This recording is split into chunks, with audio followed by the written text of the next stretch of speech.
죽은 자가 다시 살아난 것을 부활이라고 말합니다. 완전히 죽은 자의 부활은 믿기가 어려운 일입니다. 그러하기에 예수님께서 죽음을 이기시고 부활하신 부활절 첫 번째 날 예수님의 제자들조차도 예수님께서 다시 살아나셨다라고 하는 그 소식을 들었음에도 불구하고 그들은 믿지 않았습니다. 아마 믿을 수 없었기 때문에 또 그동안 그들이 가지고 있었던 그 지식이라든지 경험 이런 것을 통해서 죽은 자는 다시 살아날 수 없다라고 하는 그 사실을 그들이 알고 있었기 때문에 무덤을 찾아갔던 세 여인들의 그 증언이라든지 또 그들의 그 소식을 듣고서 무덤을 찾아갔던 예수님의 그 제자들의 그 이야기를 들었음에도 불구하고 그들은 믿지 않았던 것 같습니다. 믿지 못했고 또 그들의 그 의지를 통해서 아마 그들은 믿지 않았던 것 같습니다. 예수님은 공생의 사역을 하시는 가운데 예수님의 제자들의 그 믿음 없음을 안타까워하셨던 그 장면들을 복음서를 통해서 우리는 잘 알 수가 있습니다. 그런 그 예수님의 제자들, 예수님과 함께 3년여 동안 예수님의 공생의 사역에 함께 동참을 하고 또 예수님께서 행하셨던 많은 일들을 그들이 가까이에서 지켜보고 경험했음에도 불구하고 예수님의 그 마지막 말씀, 예루살렘에 올라가면 종교 지도자들에 의해서 고난을 당하고 죽임을 이제 당하였다가 사흘 만에 다시 살아나리라고 하는 그 예수님의 말씀조차도 그들은 마음에 두지 않았고 그리고 믿지 못하였던 것 같습니다. 그래서 결국에는 예수님께서 다시 살아나셨음에도 불구하고 그 사실이 그 현장을 이제 목격하고 다녀온 사람들의 증언이 있었음에도 불구하고 믿지 못하는 현상들이 나타났던 것 같습니다. 저는 오늘 시간 부활절 두 번째 주일을 맞이하면서 또다시 예수님의 그 부활에 대한 증언의 말씀을 여러분과 같이 함께 읽고 나누는 목적이 있습니다. 그것은 단순하게 예수님께서 부활하셨다고 하는 그 증언의 이야기를 또 다른 본문의 말씀을 통해서 증언받으면서 예수님 부활하셨다고 하는 그 성경의 지식을 우리가 더 얻기 위한 그런 목적에 있는 것은 아닙니다.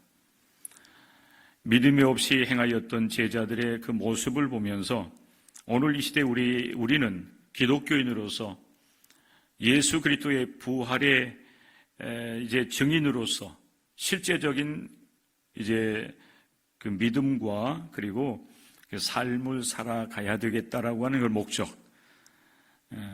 지식으로 우리가 부활을 믿는 것이 아니라 우리의 믿음이 온전해지고 그리고 그 믿음이 우리의 그 신앙, 우리의 삶이 될 수 있기를 그런 바라는 그런 마음으로 우리가 같이 누가복음 24장 또 로마서 6장의 말씀을 중심으로 해서 함께 은혜를 나누기를 원합니다.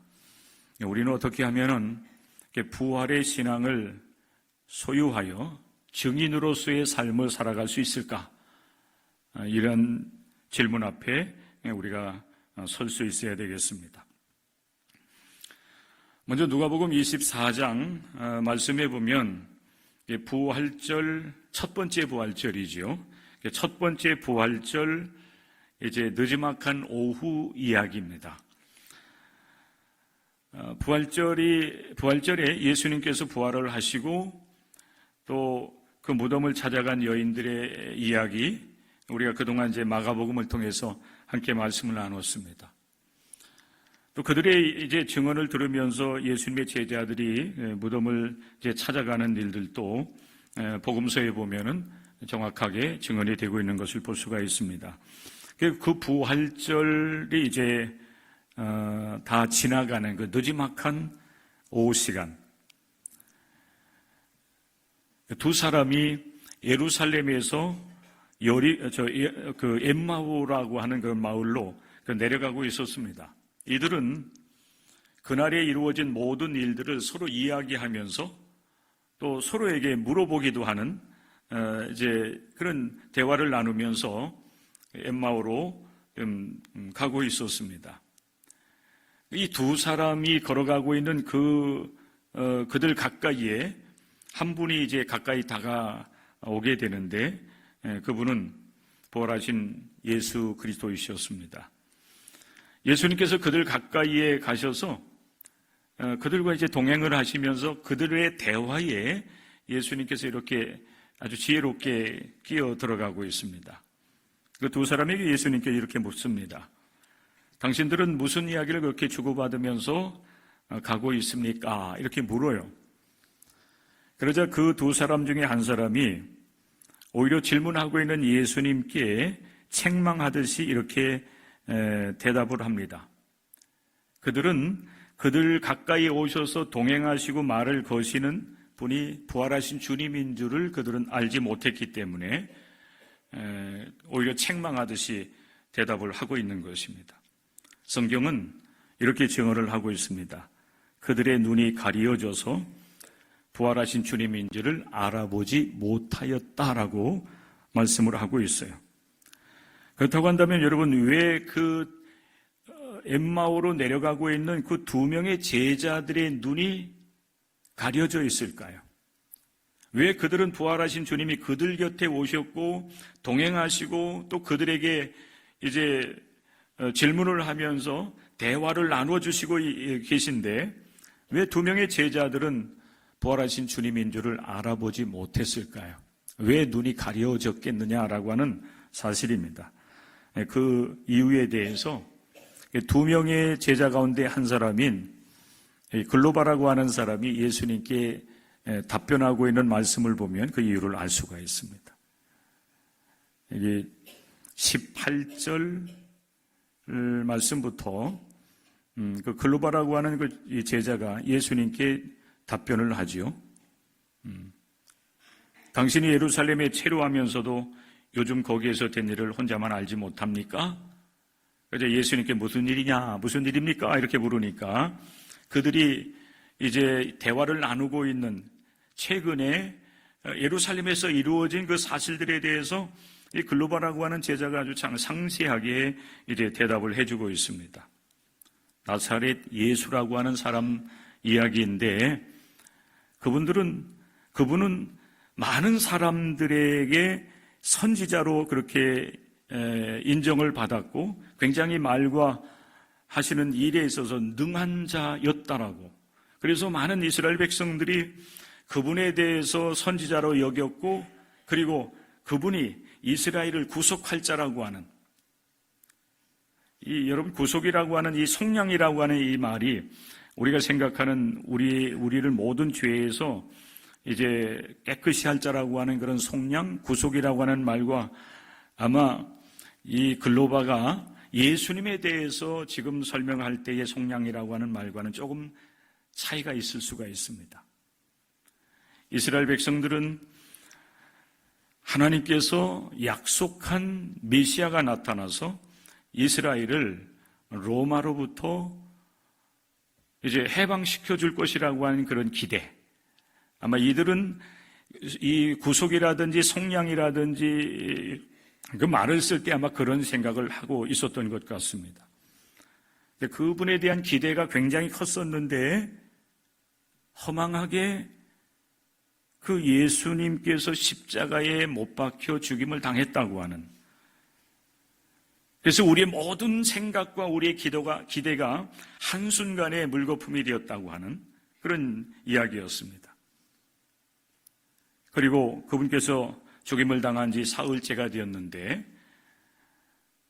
어떤 여자들이 그 무덤에 갔다 오더니 예수께서 다시 살아나셨다고 그렇게 말을 하더이다. 그리고 그들의 이제 여인들의 말을 듣고서 예수님의 제자 중에 두 사람이 그 무덤에 가서 무덤을 보니 그곳에 정말 예수의 시체가 보이지 않았다라고 하는 말을 하더라는 겁니다. 그게 이제 이 두 명의 제자들이 엠마오로 내려가면서 이제 서로 이야기를 나누면서 물었던 내용들인 것입니다. 이들은 분명히 예수님을 믿고 따랐던 그 제자들 가운데 있었을 겁니다. 12명의 제자 가운데 들지 못했다 할지라도 가까이에서 예수님을 따랐던 그런 예수님의 제자들. 근데 이미 예수님은 죽임을 당했고 또 사흘이 지났는데 이상한 이야기들이 이렇게 떠도는 그런 상황 속에서 이 두 명의 제자들은 슬픔 가운데 또 그런 이야기들이 허탄한 이야기라고 생각하면서 그들은 더 이상 예루살렘에 머물 이유가 없다라고 그렇게 생각을 했는지 예루살렘에서 엠마오라고 하는 마을로 지금 내려가고 있는 것입니다. 예수 그리스도의 부재, 그분의 고난과 죽임 당하심, 그리고 이제는 그들 눈앞에서 예수님을 볼 수 없다고 하는, 예수님께서 그들 눈앞에 나타나지 않는다고 하는 그 사실. 그런데 들리는 이야기는 예수님이 다시 살아나셨다고 하는데 그건 있을 수 없는 허탄한 이야기들이 떠도는 그런 상황 속에서 이들은 이제 엠마오라고 하는 그런 마을로 내려가고 있는 것입니다. 그들을 사로잡고 있었던 그 예수의 그 죽음에 대한, 예수님께서 그들 앞에 다시는 나타날 수 없다라고 하는 이 슬픔, 절망감, 결국 이 슬픔과 이 절망이 이 제자들의 눈을 가리고 있었다는 사실이지요.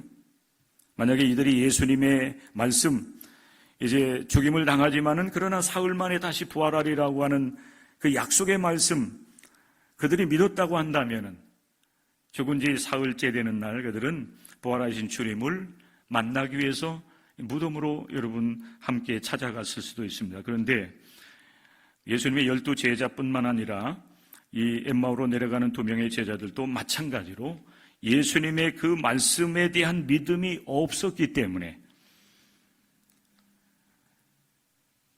그들은 절망 가운데 엠마오로 내려가고 있었던 거죠. 그리고 그들 가까이에 오셔서 이제 대화를 거시고 동행하고 있는 그 예수님을 알아보지 못하는 그런 안타까움을 이들이 경험을 하고 있는 것입니다.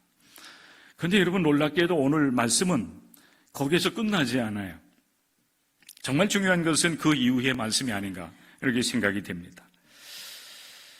이제 부활절 늦지막한 그 저녁 시간이 이제 다 지나고 이제 또 다음 날로 넘어갈 즈음 되는 그 즈음에 그렇게 보시면 돼요. 유대인들은 오후 6시를 하루에 이제 그 마지막으로 하루가 끝나고 또 새롭게 시작되는 그 이제 기준으로 삼는다고 합니다. 우리는 이제 하루 24시간 계산을 할 때에 24시가 지나면 이제 또 새로운 날이 여러분 오지 않습니까? 그런데 유대인들은 오후 6시가 하루를 마감하는 시간이고 그리고 또 새롭게 출발하는 그 지점이 되는 것입니다.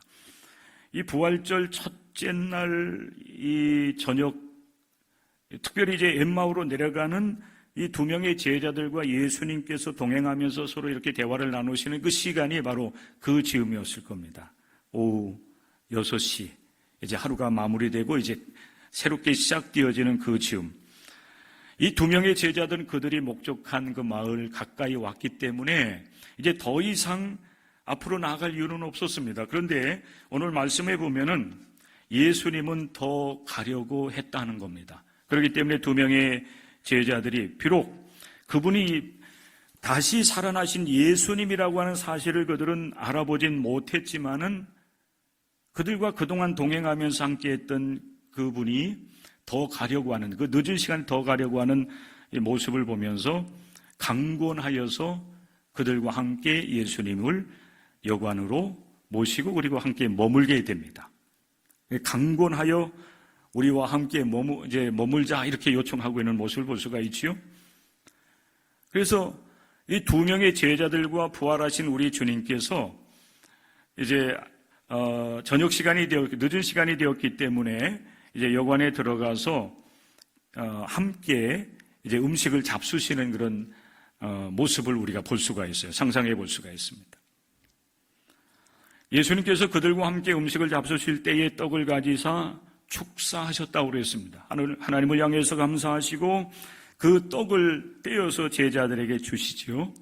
성경은 굉장히 중요한 말씀 그 후에 기록을 하고 있습니다. 그때에 그랬어요. 그들의 눈이 밝아져 그인 줄을 알아보게 되었다는 것입니다. 여기서 말하고 있는 그 분이라고 하는 분이 누구입니까?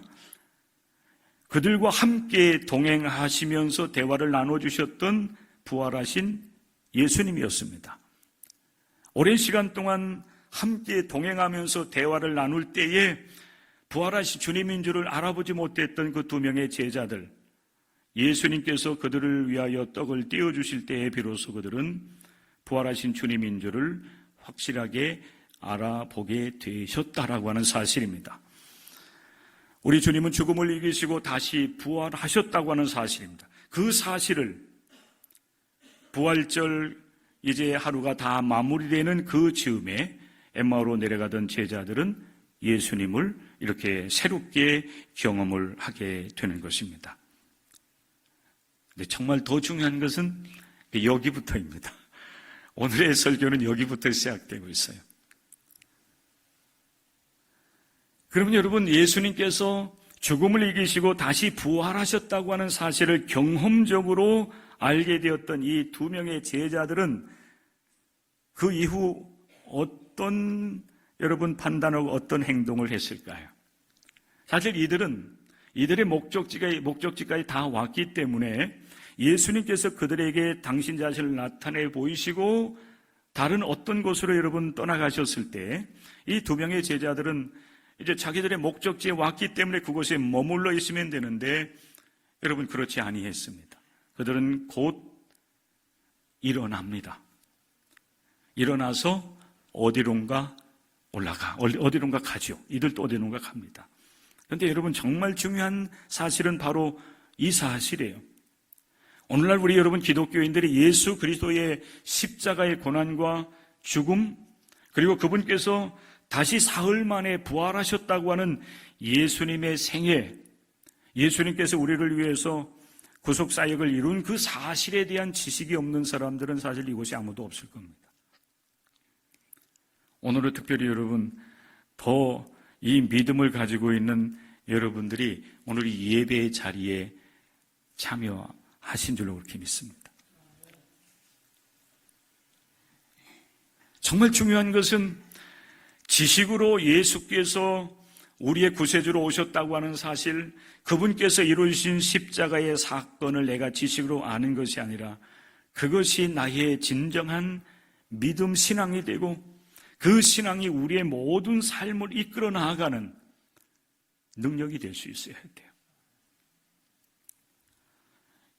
예수께서 떡을 떼셔서 그들에게 당신 자신이 부활하셨다고 하는 사실을 나타내 보이셨고 그 사실을 경험한 이 두 명의 제자들, 이들은 이제 하루가 마치고 이제 어두운 그런 이제 밤이 점차 밤으로 이렇게 깊이 들어가는 그런 시간임에도 불구하고 그 자리에서 일어나서 어디론가 가는데 오늘 성경에 보면 예루살렘으로 갑니다.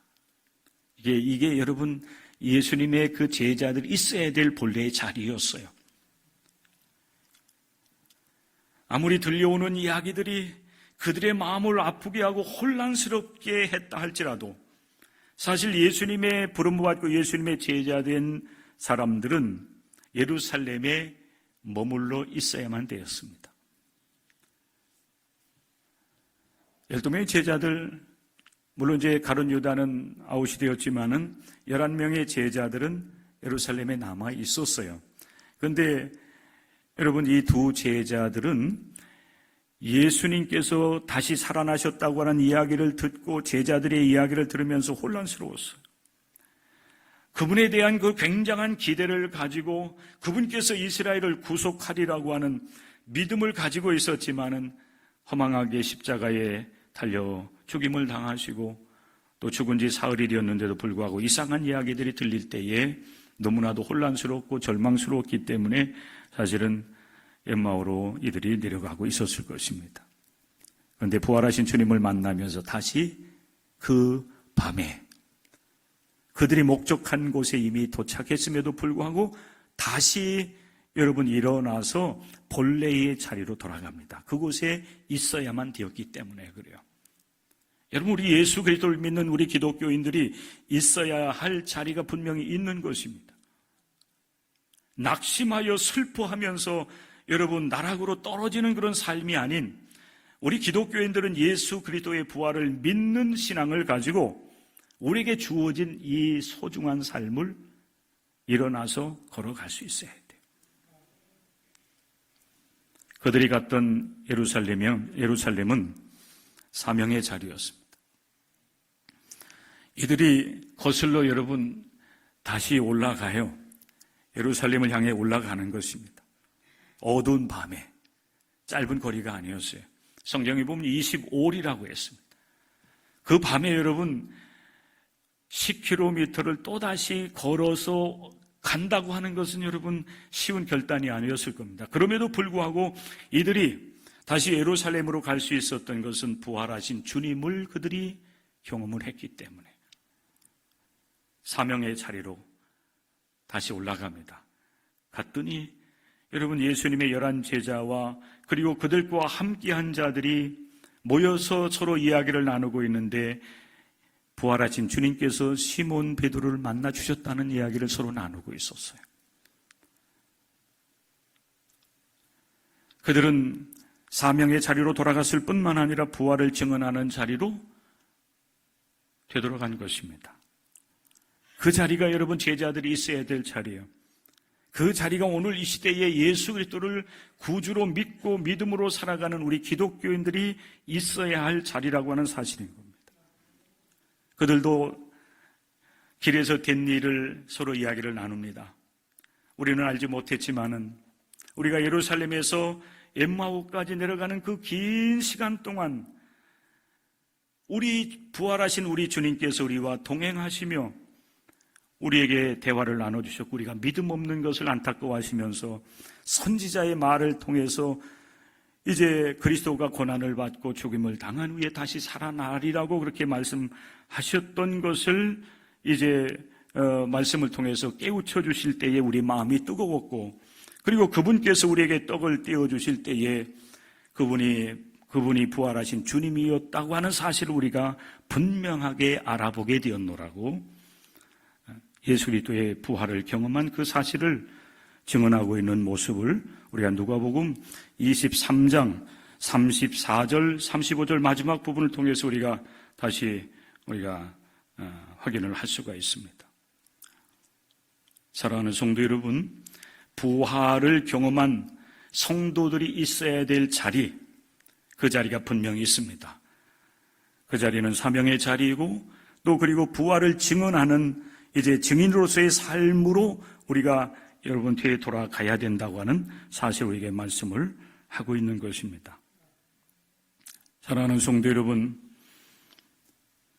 우리가 어떻게 하면은 이제 이 이후로 부활절 여러분 우리가 두 번째 주일을 맞이하고 이 부활의 믿음을 가지고 부활의 신앙을 가지고 우리가 살아가야 됩니다라고 하는 말씀을 여러분과 함께 이렇게 나누고 있는데 그럼 여러분 오늘부터 새롭게 시작되어지는 이 한 주간 동안 우리는 부활의 증인으로서의 삶에 집중하고 예수님을 나타내는 삶을 살아가야 되는데 우리 어떻게 하면 이 사명 우리가 감당할 수 있겠느냐 하는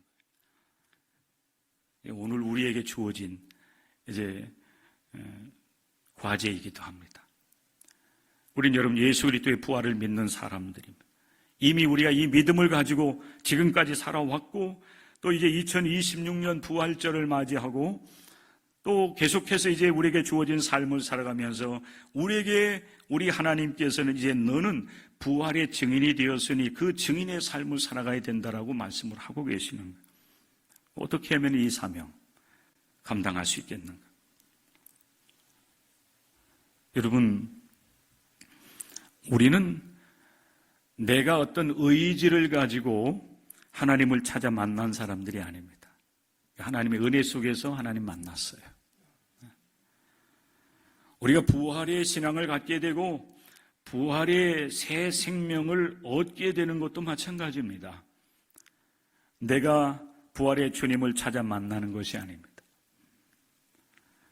엠마오로 내려가던 두 명의 제자들 찾아오셔서 부활의 주님을 알아볼 수 있도록 역사하셨던 우리 주님 예수 그리스도께서, 또 모든 구원의 역사를 이루어 가신 우리 하나님께서 우리에게 찾아오셔서 이 부활의 믿음과 신앙을 가질 수 있도록 은총을 베풀어 주세요. 로마서에서는 새 생명이라고 우리에게 표현을 하고 있습니다. 예수 그리스도 안에서 우리는 새 생명을 얻은 사람들이 되었어요. 특별히 여러분, 우리는 부활의 신앙을 소유한 거듭나는 하나님의 사람들이 되었습니다. 엠마오로 내려가던 그 두 명의 제자들이 부활하신 주님을 경험한 것처럼 우리들도 부활절 예배, 또 날마다의 그 삶을 통해서 지금도 살아계신 우리 주님 예수 그리스도를 믿는 신앙을 가진 성도들입니다. 이거 하나님의 은혜예요. 이 은혜로 거듭난 삶을 살아갑니다. 이제 우리는 증인으로서의 삶을 살아가야 될 사명을 우리에게 주어졌어요. 특별히 로마서 6장의 말씀에 보면 우리가 기독교인이 된다고 하는 것이 무슨 의미가, 어떤 의미가 있는가에 대한 말씀을 우리에게 해주고 계세요. 여러분 다 세례를 받으셨지요? 여기 세례받지 않은 분들은 없는 것 같아요. 다 세례를 받으셨습니다. 여러분들은 이미 예수 그리스도의 부활을 믿는 믿음을 고백한 사람들이에요. 예수님이 나를 위해서 십자가의 고난과 죽임을 당하시고 사흘 만에 다시 살아나셨습니다라고 하는 믿음의 고백을 하면서 세례를 받으셨어요. 그런데 여러분, 세례 받았다고 하는 게 어떤 의미인지에 대해서 사도 바울은 우리에게 설명을 해주고 있어요. 저는 이 사도 바울의 그 세례에 대한 이야기를 부활로 연결시켜 보려고 해요. 여러분들이 세례를 받았다라고 하는 것은 예수 그리스도와 함께 십자가에서 죽임을 당하고 예수 그리스도와 함께 다시 살아났다고 하는 사실을 의미하는 것입니다. 예수님께서 여러분을 위해서 죄값을 치르기 위해서 고난과 죽임을 당하실 때 여러분의 그 육신도 욕망도 죽은 거예요. 모든 죄와 허물도 다 죽은 것입니다. 그리고 우리 하나님께서 권능으로 예수 그리스도를 무덤에서 다시 살리실 때 여러분들도 또한 예수님과 함께 다시 살아난 것을 믿는 믿음을 가진 사람들입니다. 제가 여러분들에게 말씀을 전하는 것을 여러분들이 이해를 하십니까? 왜 하나님께서 우리를 부르셔서 기독교인으로 여러분을 세워주셨는가? 왜 여러분들 예수 그리스도와 함께 새 생명을 얻게 하셨는가? 왜 부활의 믿음을 갖게 하셨는가? 새 생명 가운데서 행하게 하시려고. 여러분들이 예수 그리스도를 믿는 믿음 안에서 증인의 삶을 살아가려고 하면 여러분들도 예수님과 함께 다시 무덤에서 나와야 됩니다. 아리마대 요셉이 예수님의 시체를 내려달라고 당돌하게 요청했다고 그랬지요. 예수님의 시체를 내려서 이제 자신을 위해서 마련해 놓았던 돌 무덤에 예수님의 시체를 장사 치르게 됩니다. 그리고 그 무덤 문을 큰 돌로 막아 놨어요. 이게 무덤입니다. 죽은 자가 가는 곳, 어둠과 절망만이 존재하지요. 그런데 여러분, 예수님께서 그 무덤의 문을 여시고 죽음에서 다시 살아나셨고, 그리고 그 무덤에서 예수님께서 나오셨습니다. 여러분들 예수 그리스도를 믿는 기독교인이 되었다고 하는 것은 여러분들도 마찬가지라는 거예요. 인생을 살아가면서 우리는 많은 여러 가지 어려움들을 만나면서 우리들도 때로는 낙심하고 절망합니다. 삶에 대한 어떤 소망도 우리가 갖지 못하며 살아갈 때가 너무나도 많습니다. 이제 여러분들은 거기에서 나오셔야 됩니다. 나오시기 바랍니다. 여러분들을 무덤 속에 가두는 많은 것들이 있어요. 여러분들을 얽매는 것들이 많아요. 때로는 그것이 여러분에게 있어서 예수 그리스도 없이, 하나님 없이 살아왔던 지나온 모든 삶이 될 수도 있고, 여러분들을 얽매였던 그런 아주 못된 그 습관들이라든지 잘못된 생각, 잘못된 신앙, 이런 것들이 때로는 우리를 무덤 속에 가두어 버려요. 사랑하는 성도 여러분들이 예수 그리스도를 믿는 신앙을 가졌다라고 한다면은 여러분들을 그 어둠과 절망이라고 하는 무덤 속에 여러분들을 가두어 버렸던 것으로부터 이제는 탈출하시기를 주님의 이름으로 간절히 부탁을 드립니다. 벗어나야 돼. 로마서 6장 6, 7절의 말씀을 이렇게 말씀을 합니다. 우리가 알거니와 우리의 옛사람이 예수와 함께 십자가에 못 박힌 것은 죄의 몸이 죽어 다시는 우리가 죄에게 종노릇하지 아니하려 함이니 이는 죽은 자가 죄에서 벗어나 의롭다 하심을 얻었습니다. 예수님이 여러분들을 의롭게 하시기 위해서 여러분 죽음을 이기시고 다시 살아나셨어요. 이제 여러분들도 이제는 다시는 죄의 종노릇하는 그런 삶이 아닌 예수 그리스도 안에서 의인으로서 우리 하나님 앞에서 거룩한 삶, 의로운 삶을 살아갈 수 있도록 하기 위해서 하나님은 여러분들을 그 무덤에서 나오게 하셨습니다. 이제 여러분들은 하나님께 대하여 살아있는 자로 여러분 스스로를 인정하시고 하나님께 적극적으로 여러분 자신을 드리는 삶에 힘쓰시기를 주님의 이름으로 간절히 축원합니다. 저는 로마서 12장 1절이 바로 하나님께 드리는 삶이라고 여겨져서 여러분들에게 로마서 12장 1절을 소개합니다. 그러므로 형제들아, 내가 하나님의 모든 자비하심으로 너희를 권하노니 너희 몸을 하나님이 기뻐하시는 거룩한 산 제물로 드리라. 이는 너희가 드릴 영적 예배니라. 그래서 우리가 하나님께 대해 살아있는 존재, 하나님께 우리 자신을 드리면서 부활의 신앙을 가지고 증인의 삶을 살아간다고 하는 것, 그걸 우리가 구체적으로 여러분들에게 말씀을 드린다고 하면은 참된 예배를 드리는 삶이에요. 참된 예배. 예수님은 그 참된 예배를 영과 진리로 드리는 예배라고 말씀을 하십니다. 우리가 영적 예배자가 되는 겁니다. 예수님께서 우리를 모든 죄악에서 건져주시고 새 생명을 얻도록 은혜를 베풀어 주시고 새 생명을 주셨으니 이제는 우리를 구원하신 우리 주 예수 그리스도 앞에 엎드려 경배하고 살아계신 하나님께 찬양하며 영광 돌리는 삶을 살아갈 수 있어야 되는 것입니다. 예수님이 십자가에서 여러분들을 하나님의 자녀 백성 삼으셨기에 우리 하나님께 여러분 자신을 산 제물로 드리기를 힘쓰는 영적 예배자들이 되시기를 주의 이름으로 간절히 축원합니다. 그런데 여러분, 영적 예배자의 삶이 뭔지 여러분 아십니까? 이거 알면은 좋은 기독교인이 될 수 있어요. 정말 하나님께서 원하시는 참된 예배자는 어떤 예배자인지 여러분 아십니까? 로마서 12장 2절에서 우리에게 말씀을 하시기를 이 세대를 본받지 말고 분별력 있게 믿음으로 살아가라는 것입니다. 따라서 하십시오.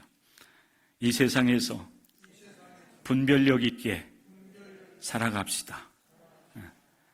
분별력 있는 지혜, 믿음 안에서 지혜롭게 살아가라는 거예요. 그게 여러분 영적 예배의 삶이에요. 여러분들이 이 시간 예배당 찾아오셨고 이 예배의 시간에 함께 참여하고 있기 때문에 영적 예배를 드리는 게 아니에요. 정말 우리의 마음과 뜻과 정성,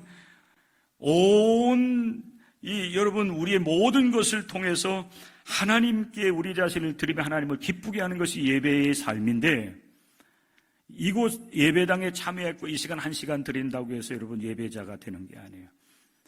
우리 주님께서 말씀하신 영과 진리로 드리는 예배, 사도 바울이 말하고 있는 여러분 참된 예배, 영적 예배는 이렇게 형식적으로 순서를 갖춰서 예배 드리는 예배뿐만 아니라 진정한 예배는 부활의 신앙을 가지고 여러분의 모든 삶 속에서 하나님께서 선하게 여기는 것이 무엇인지를 분별할 줄 알며 살아가는 것, 그리고 하나님께서 기뻐하시는 것이 무엇인지를 분별하며 살아가는 것, 그리고 하나님께서 온전하게 여기시는 하나님의 온전하신 뜻이 무엇인지를 분별하고 그 믿음의 길을 걸어가는 것이 바로 영적 예배의 삶인 것을 우리에게 말씀을 하고 있어요.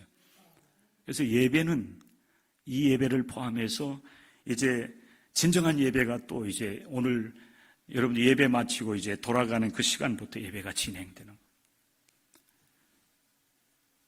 사도 바울은 지금으로부터 약 2000년 전에 그 시대의 기독교인들에게 너희는 여러분들은 이 세대에 이 죄악된 세상을 본받지 마십시오. 하나님께서 선하게 여기시는 것, 하나님의 기쁨이 무엇인지를 알고 지내 살아가십시오. 하나님의 온전하신 뜻이 무엇인지를 분별하며 그 뜻대로 우리가 삶을 살아가야만 하나님께서 기뻐하시는 영적 예배를 드리는 삶입니다. 이렇게 말씀을 하고 있는 것입니다.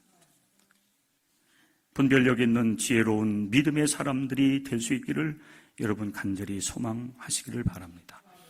하나님, 오늘 이 시간도 하나님의 선이 무엇인지, 하나님의 기쁨이 무엇인지, 하나님께서 온전하게 여기시는 하나님의 뜻이 무엇인지를 우리로 하여금 알게 하시고 그 하나님의 말씀을 붙잡고 이번 한 주간 동안 또 내게 주어진 모든 인생을 살아갈 수 있도록 도와주십시오.